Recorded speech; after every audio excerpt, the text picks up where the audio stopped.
is Trump's world, and we're just cowering in it. Over just the past few days, Donald Trump deported hundreds of Venezuelans to El Salvador, despite a judge's order, extraordinarily renditioned a pro-Palestinian Columbia student with a green card, declared that CNN and MSNBC should be illegal. By the way, I'm not against everything he does. Yes, Jon Stewart, I think long ago he was a comedian for a little while, am I right? And they still pay him millions and millions of dollars a year to host The Daily Show one night a week. I got to say, the Democrats, they do take care of their own. That's for sure. It's always other people's money that they're stealing, corruptly appropriating. But, and what do you start out? They love Hamas. And isn't he a Jewish fella? They're amazing. They love gangs and especially Latin American gangs. And Hamas, they love Hamas. They're not on the side of civilization. They're the left. Pretty amazing stuff. And a very good Tuesday to you once again. You can reach us at 888-630-9625. And when I say us, I mean me and Michael and Jasmine. There are three of us here. We're not NPR. There aren't 33 of us here. We don't have a sushi chef because we're not operating on taxpayer money like the people at National Panhandler Radio, NPR, suckling on the taxpayer teat and all of that. We've got that going. Thank you very much. And so many extraordinary things to get to. Just madness everywhere you look because of the Democrats. They're not the good guys. They're not liberals. They're nothing of the kind. They're completely different. Yes. Now, I mentioned because it's important. It's very important stuff. The Washington Post has a story today. It's in the paper, but they're not featuring it prominently or anything like that. They've got a story about a longtime Washington Post reporter by the name of Wesley Lowery. Wesley Lowery. He goes by Wes Lowery. And he is one of the most famous black journalists in America. He won awards for being a black journalist, not just a journalist, but a black journalist, which is different than being just a regular journalist. So they have, black groups because the Democrats love racial segregation in all things. College campuses, graduations, all of that good stuff. And this guy, Wes Lowery, here's the headline on the Beneath the Fold on the Metro sectional of the Washington Post today. Journalists faced Title IX complaints. That's harassing and groping women and girls, Journalists faced Title IX complaints while at AU, at American University. People around here just call it AU. And this is a pretty amazing story. After the fast rise to media stardom, there should be no media stardom, and there isn't, and he didn't go there even if there were. Wesley Lowery, a Pulitzer Prize-winning journalist. Who else won a Pulitzer Prize?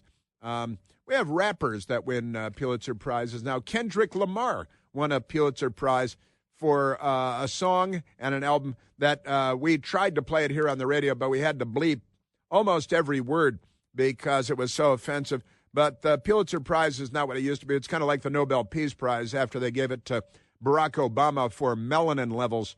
Amazing stuff. But after his fast rise to media stardom, Wesley Lowery, Pulitzer Prize-winning journalist and best-selling author, arrived on American University's Washington, D.C. campus in 2023, not so long ago, to fanfare and expectations, becoming only the second top editor of an investigative workshop founded by a journalism pioneer. None of that means anything. That's just a classic Washington Post gobbledy-stupid. Less than 2 years later, Wesley Lowery is now out amid controversy. He resigned last week after allegations from students and faculty that he made inappropriate sexual comments in private meetings with students and unwanted sexual advances and actions toward journalists. They're not journalists, it's a university. according to interviews and records reviewed by the Washington Post. Wesley Lowery, 34 years old. And wait a minute. So he is a former journalist and a tenured professor at American University at the age of 34. After less than 2 years there, he was given tenure because they're racists, you know. Wes Lowery, 34 years old, they say he's a former reporter. That's what they call him. Former reporter for the Washington Post and 60 Minutes. 60 Minutes because, you know, he's a black guy, so he's got the he got awards from the Black Guy Journalist Society and things like that. They're pretty amazing. They do take care of each other, and you get these ridiculous jobs and stories about all this. Yeah, he is from Shaker Heights High School in Ohio University, and then suddenly a rising star, a superstar. And he figured, hey, what the heck, if I can't get a bunch of Mogambo out of this, what good is it? What's it all worth? So the former Washington and 60 Minutes and authored 2 books, allegedly, on civil rights because he's 34 years old.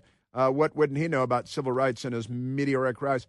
And just amazing stuff. Since 2023, he served as a tenured professor. So the moment he arrived there, he got tenure at American University because, you know, it's other people's money. What do they care? And executive editor of America's Investigative Reporting Workshop, which partners with publications across the country, on reporting projects. In announcing his hire, American University billed him as one of the most consequential journalism innovators and educators of our time. He was, of course, nothing of the kind. He reported on Ferguson, Missouri, where he got it all wrong. Michael Brown, hands up, don't shoot. It was all a lie. It was all a big lie, but at least it was racist, and they're terribly racist people. Yeah, so one of the most consequential. And his resignation came after the Washington Post asked him and the university about complaints from students, professors, and people in their workshop, partner journalism, about his behavior. 2 professors filed 5 complaints against Wesley Lowery, one of the most consequential award-winning black guys, on behalf of 6 women, the records show, but never mind that, including the university's Office of Equity and Title IX, which enforces federal laws barring sex-based discrimination and harassment at schools. One student filed her own complaint. The Democrats, this is all just Democrat stuff. Lowery, asked about it, broadly blamed, hey, wait a minute, he passed the buck and blamed other people, a colleague for, he said, attempting to drum up as many complaints as possible, in some cases for the explicit purpose of leaking them in an attempt to publicly attack and embarrass me. Well, you come from the Washington Post, you know all about this, you dimwit. That colleague, former Washington Post journalist and adjunct professor Cara Kelly. Wait a minute. Does everybody go to work from the Washington Post to American University? What's the deal with that? Cara Kelly filed her own hostile workplace Title IX complaints last year, accusing Lowery of mistreating students and retaliating against her.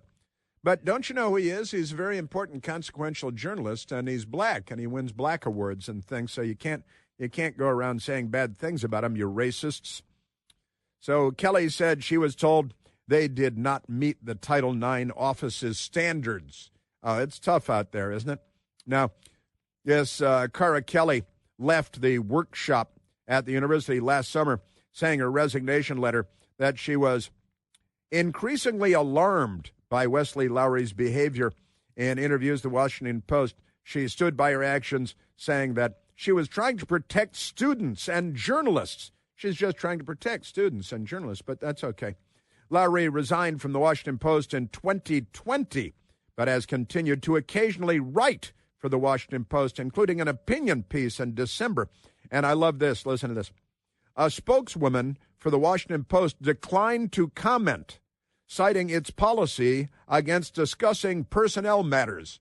Well, he doesn't work there anymore. He left in 2020, but he still writes, even though he doesn't work there, because they got to pay him because he's black, just like they gave him tenure the moment he started at American University so he could start groping students and staff alike. Isn't that great? Just great stuff. But I love this. The Post declined to comment, citing its policy against discussing personnel matters. But wait a minute. This is the Washington Post doing a story about a Washington Post reporter who's both a former Washington Post reporter and a current Washington Post reporter. And the Washington Post declined to comment because it's their policy that they don't comment to the news media when they're doing stories about them. Now, I point this out frequently because anytime the news media becomes the subject of a news media story, the news media always does the same thing. They stonewall.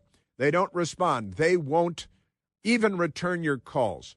And I bring this up from time to time because it is consistently the case. And the lesson there is they know better than to respond to the news media when they become the subject of news media interest. So you should do the same thing. When the news media calls you and they want comment, say, I have the Washington Post policy. I don't comment on news stories that have to do with personnel issues. And they say, well, that's not a personnel issue. Just hang up on them. Because that's what they do to each other and to themselves. It's the Washington Post writing a story about the Washington Post, and they ask the Washington Post for a comment about the story about the Washington Post, and they don't comment.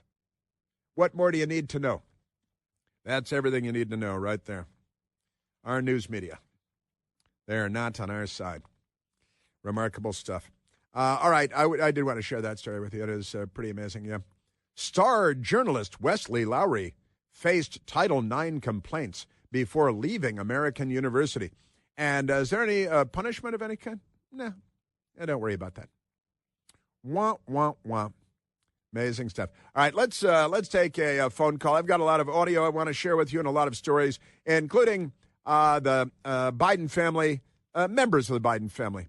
Ashley, the guy that Joe Biden, the woman that Joe Biden showered with until it was very inappropriate. And Hunter Biden, the crackhead in South Africa with his South African wife, racists.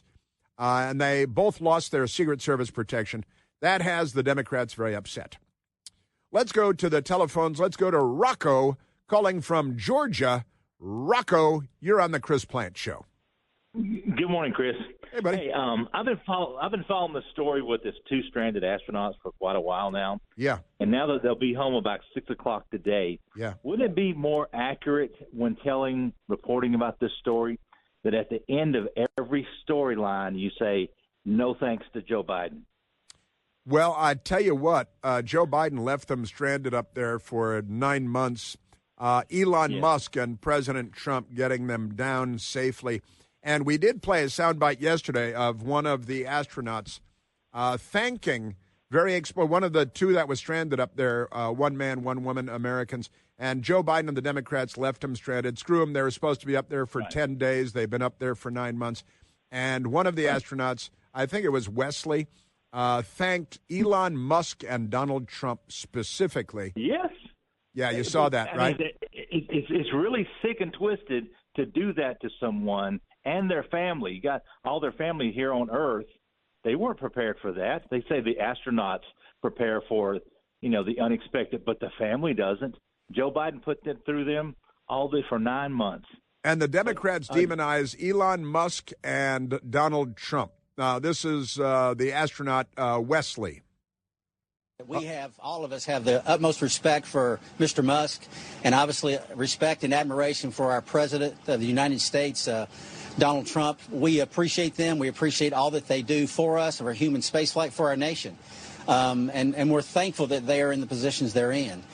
And Rocco, by omission, we're not thanking Joe Biden, who left us stranded in space for 9 months. No. Yeah. Right. So at the end of every story, I want to hear no thanks to Joe Biden. When they touch down on the ground, no thanks to Joe Biden. I like it, Rocco. That's great stuff. Yeah, and you're 100% right. I'm glad you brought it up because I had one story on that in front of me. We did that last night on my TV show also on Newsmax. We did the story, and we played that soundbite of the the great astronaut, thanking Elon Musk and Donald Trump and not Joe Biden, because Rocco's correct, and his name's Rocco, which is great, and that is no thanks to Joe Biden and the Democrats who left us stranded in space for 9 months like it's a horror movie. Coming home today, thanks to Elon Musk and to Donald Trump, who actually care about humanity, unlike the left, which harvests organs, not on the side of people. See what I'm saying? Thank you, Rocco. Great call. Thanks. You know that this country was built on the hard work of great Americans like you, and whether you're standing for hours every day, running errands, chasing the kids, or just doing your part to keep the world turning on its axis, you shouldn't have to deal with fatigue and foot pain and ankle pain, and that is where G-Defy shoes come in. Built with patented VersaShock technology, the Federal Trade Commission has authorized G-Defy shoes to tell everyone, because it's true, that their shoes help to relieve minor occasional pain associated with walking and running and long periods of standing. G-Defy shoes help to absorb harmful shocks, align your body properly, improve your biomechanics, which is good, and return energy with every step. My best girl and I, we each have a pair of G-Defy shoes. You get 50% off your order right now of $120 or more because you hang out with me. All you have to do is text Chris, C-H-R-I-S, to 91888 or go online to gdefy.com and use the code Chris to save 50% off your orders. With G-Defy's 60-day risk-free trial, you've got nothing to lose. Message and data rates may apply. Yes, sir. Yeah, great. That's absolutely right. And who are the villains of the story, according to the Democrats? Elon Musk and Donald Trump. There's something wrong with these people. Chris here with a list of things that none of us should trust. The Washington Post, the New York Times, anything on CNN. Here's a list of things that I do trust. The Washington Times. Support real journalism for just $1 a week at washingtontimes.com/Chris. All right. Gosh, we've got news and mayhem and madness for you. We've got the Jew-hating genocidal liberals. You know, they call themselves liberals at Columbia University and beyond. The Israelis got back to dropping bombs on the terrorists in Gaza, and that really has the Democrats upset because they like their killing to be local, you know, in the United States. And that's why they want Hamas here in the United States recruiting college students, and they want Venezuelan street gangs and Salvadoran street gangs. They want Tren de Aragua and MS-13 in the United States. They're very angry if you kick foreign criminal street gangs out of the United States. And I've got updates for you on that. And where is Joe Biden? I've got a query for you. That's similar to a question, but a word that's more fun. Where is Joe Biden?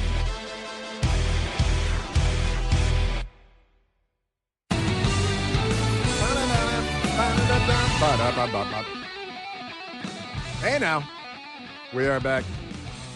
A lot of crazy Democrat stuff. That's for sure. Did you see this? The left-wing radical pigs at the Daily Beast. They've published a story. They've got they're excited. They're very anti-Newsmax TV, and they write anti-Chris Plant show pieces on Newsmax about my show on Newsmax TV. Now, the headline in their corrupt, false news, fake news story, quote, "Don't tell Melania," end quote, colon. They love their colons. Trump once offered rising MAGA star his bed. And then it's got a picture of himself with Melania, and Melania's looking furious in this picture because everything misrepresents the truth at the Daily Beast. And the stories, the alleged joking comments cast new light on the president's eyebrow-raising marriage to Melania Trump. It's a big fake story. Donald Trump once offered a MAGA newcomer his bed while she was feeling unwell, but told her to keep it a secret from Melania. according to a new bombshell book. It's a bombshell book. It's a lot of bourgeois is what it is. The president made the offer aboard his personal jet in 2023 when Florida Congresswoman Anna Paulina Luna, 35, was pregnant. Anna Paulina Luna.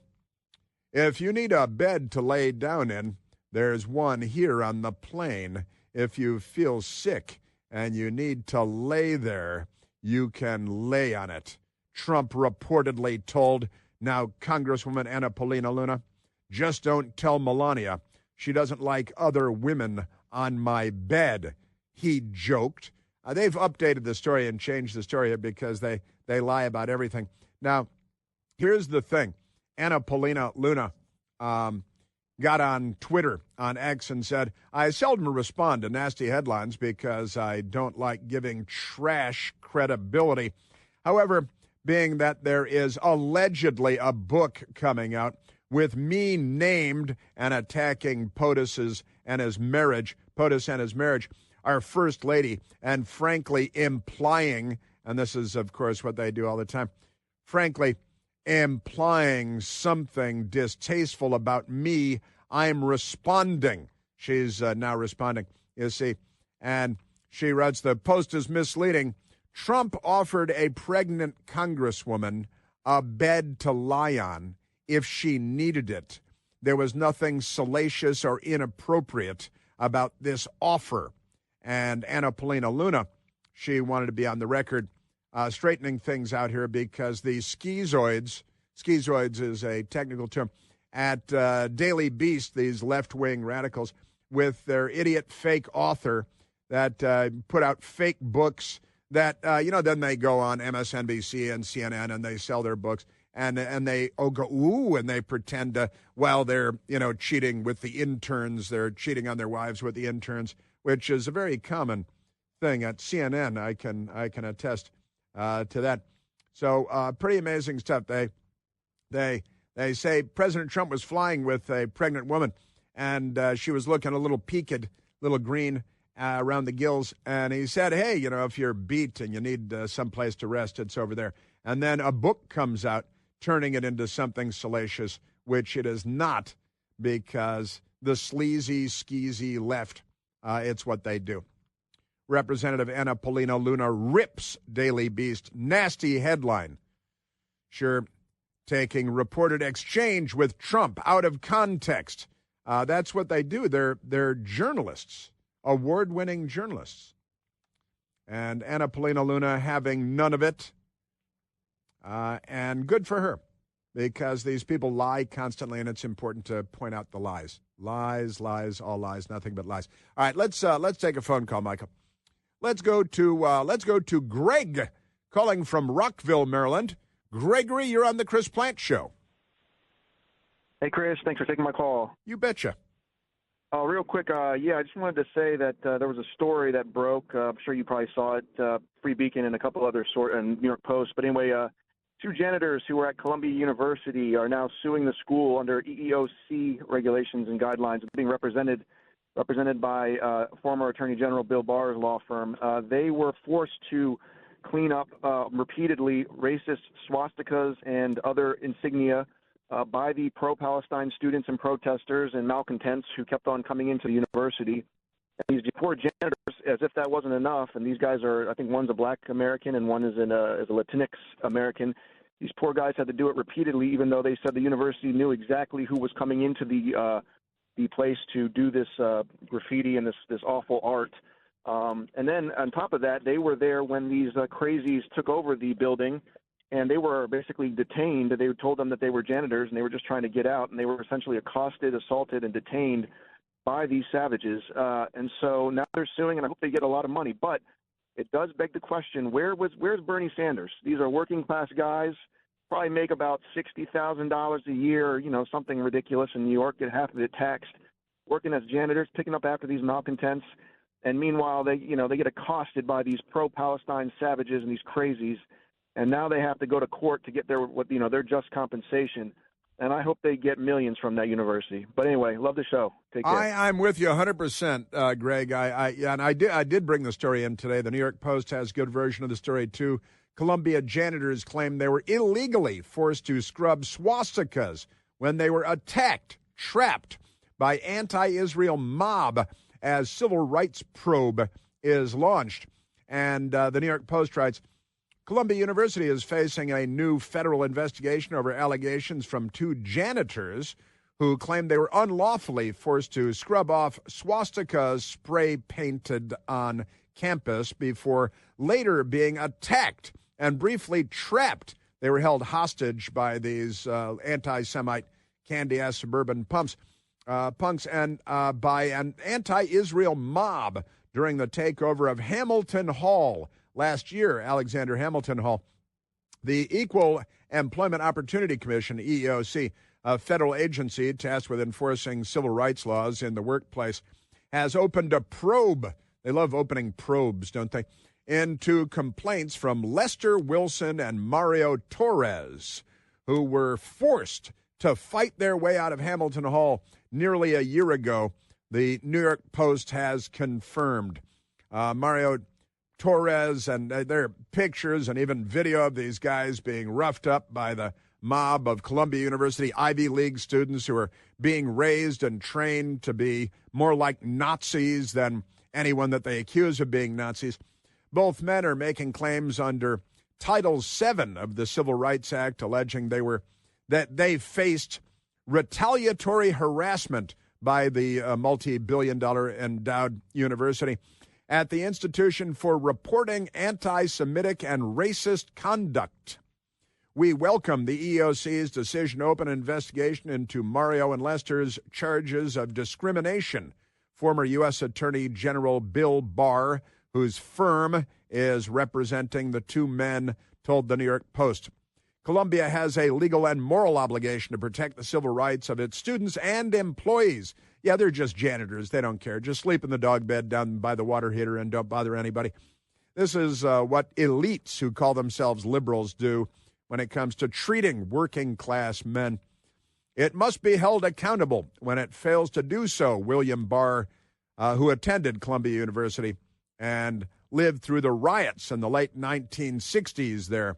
And he said, now, it gets worse than that, though, because, it's not fully clear whether the EEOC commenced the probe, but records seen by the New York Post show that the agency was working on the investigation last month. This ought to light a fire under them a little bit, I would think. But that is, classic stuff, and it's true, black guy, Latino guy, janitors, working class men, and Greg laid it out accurately and correctly. Absolutely right. But this is what our elite youth are being raised to be in liberal land, where the Democrat Party has secured information dominance. Information dominance. And by the way, this is kind of there are a couple of additional stories related to this topic, because the Democrats love the jihad, and even their Jews hate the Jews. Speaking with Chuck Schumer, he canceled he's got a new book out on anti-Semitism. What would he know about it? And he's canceling his book tour appearances because he's afraid that lefties will show up and pelt him with bottles and things. But listen to this. Who is Rasha Alewa? Rasha Alewa, the doctor that the U.S. deported, the Trump administration deported over pictures of Hassan Nasrallah, who is the now deceased head of Hezbollah in Lebanon. The United States has deported Rasha Alewa, a Lebanese doctor and assistant professor at Brown University, naturally, at their medical school, after finding that authorities described as sympathetic photos and videos of Hezbollah and Hezbollah's former leader Hassan Nasrallah in her phone. Now, Alewa, the 34-year-old professor, was detained at Logan International Airport in Boston last Thursday, March 13th, on her return trip to Lebanon. She's coming home from Lebanon, where she went to the funeral celebration of the life of Hassan Nasrallah. And she was held for at least 36 hours before being deported back to Lebanon on Saturday, despite a federal judge's order to delay her removal. And there's always a Democrat federal judge, and they're always Obama and Biden appointees, sometimes Clinton appointees, almost always. And they're Democrats, and oh, no, you can't deport terrorist sympathizers just because they're genocidal Jew haters that love Hezbollah and Hassan Nasrallah. But never mind all that, because a federal judge said you can't do that, and the U.S. Department of Homeland Security confirmed the deportation on Monday, right? Resharing its post on X, the White House wrote, and this is kind of funny, they posted a picture, the White House wrote, they posted a picture of, remember when Donald Trump went to McDonald's, and he was in the drive-through window of McDonald's with the McDonald's hat on and McDonald's apron, and he was waving, and he's waving at the window of the McDonald's drive-through. Well, the White House posted that picture of Trump waving goodbye from the drive-through window at a McDonald's, and they wrote, "Bye-bye, Russia. Bye-bye, Russia." So they wrote a picture of Trump waving goodbye, and the White House posted, "Bye-bye, Russia." And Homeland Security texted, last month, Rasha Alwaj traveled to Beirut, Lebanon, to attend the funeral of Hassan Nasrallah, a brutal terrorist who led Hezbollah, responsible for killing hundreds of Americans over a 4-decade terror spree. Professor Alawa openly admitted this to Customs Border Protection officers, as well as, she's got a team of attorneys because Democrats, just amazing stuff, as well as her support for Hassan Nasrallah. A visa is a privilege, not a right. Glorifying and supporting terrorists who kill Americans is grounds for visa issuance to be denied. This is common sense security. Now, that is excellent. I love the fact that they also posted the photo of Trump in the drive-through window at McDonald's with the McDonald's apron on, waving goodbye, saying, bye-bye, bye-bye, Russia. That's great stuff. But your Democrat Party, they love Hamas. They love Hezbollah. They love Hassan Nasrallah. They love MS-13. They love Tren de Aragua out of Venezuela, and they don't like America very much. They really don't like America very much at all, do they? So that's great stuff. Great stuff and deporting these people who love terrorism. And how is it that they're always college professors? At American University, we've got the Washington Post college professor who is the abuser of women and girls, the sexual abuser of women and girls. And what, they didn't know that when he was at the Washington Post? And he went over to American University, and immediately they gave him tenure, and he immediately started, according to the Washington Post, groping and sexually assaulting and all that good stuff. Just appalling. These people, can I just say?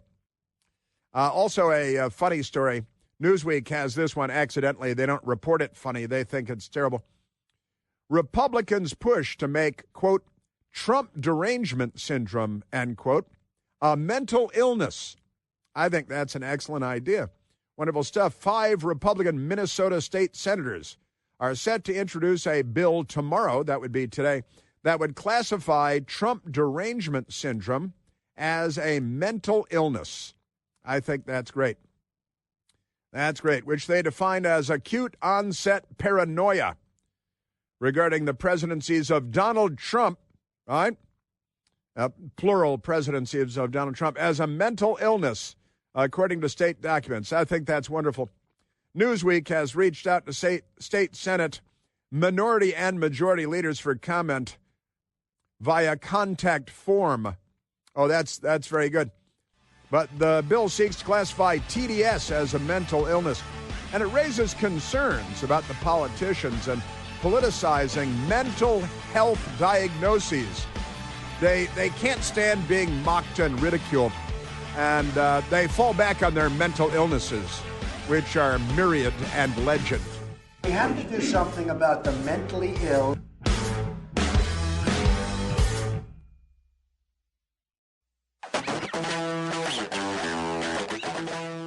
Now, a story ABC Fake News has that I'm surprised. The last surviving pilot from the Battle of Britain, John Paddy Hemingway, died yesterday at the age of 105. Paddy died on St. Patrick's Day in Dublin, Ireland, as the last surviving pilot of the Battle of Britain, and sounds like an amazing guy. John Paddy Hemingway, the last surviving pilot who flew during the Battle of Britain, has died at the age of 105. He died Monday at his home in Dublin, Ireland, the Royal Air Force said. Paddy Hemingway was just 20 years old when he and his comrades in the Royal Air Force took to the skies to fight off wave after wave of Nazi aircraft that sought to pound Britain into submission during the summer and autumn of 1940. That's the Socialist Workers' Party of Adolf Hitler. Keep that in mind. During dogfights with German aircraft in August of 1940, Hemingway was twice forced to bail out of his Hurricane fighter, the Hawker Hurricane, once landing in the sea off the east coast of England before returning to his squadron to resume the flight. Amazing guy. So he's down in the sea off the coast, and he made his way back, and he's back in the air that day because, there was a war to win. He said the world was at war. You couldn't go somewhere and say, I'm at peace, and I don't fight wars. So the world is at war. You couldn't just go someplace, The main skill was luck, he said. You had to be lucky, no matter how good you were. For instance, my boss, Dickie Lee, was the best pilot I've ever seen, but he was shot down and killed. So he had no luck. I had bags of luck. He said, isn't that great? Paddy, Irish guy, 105 years old, died yesterday on St. Patrick's Day in Dublin, Ireland. That is too great. My father was, of course, a Navy fighter pilot in World War II, and as I understand, he was actually stationed in England for a short period of time at the beginning, and then he had to go up and kill Germans, too, because, the Socialist Workers' Party, they were big trouble. And any Socialist Workers' Party today is still big trouble. Big trouble. From Putin to today's Democrat Party, let's be honest.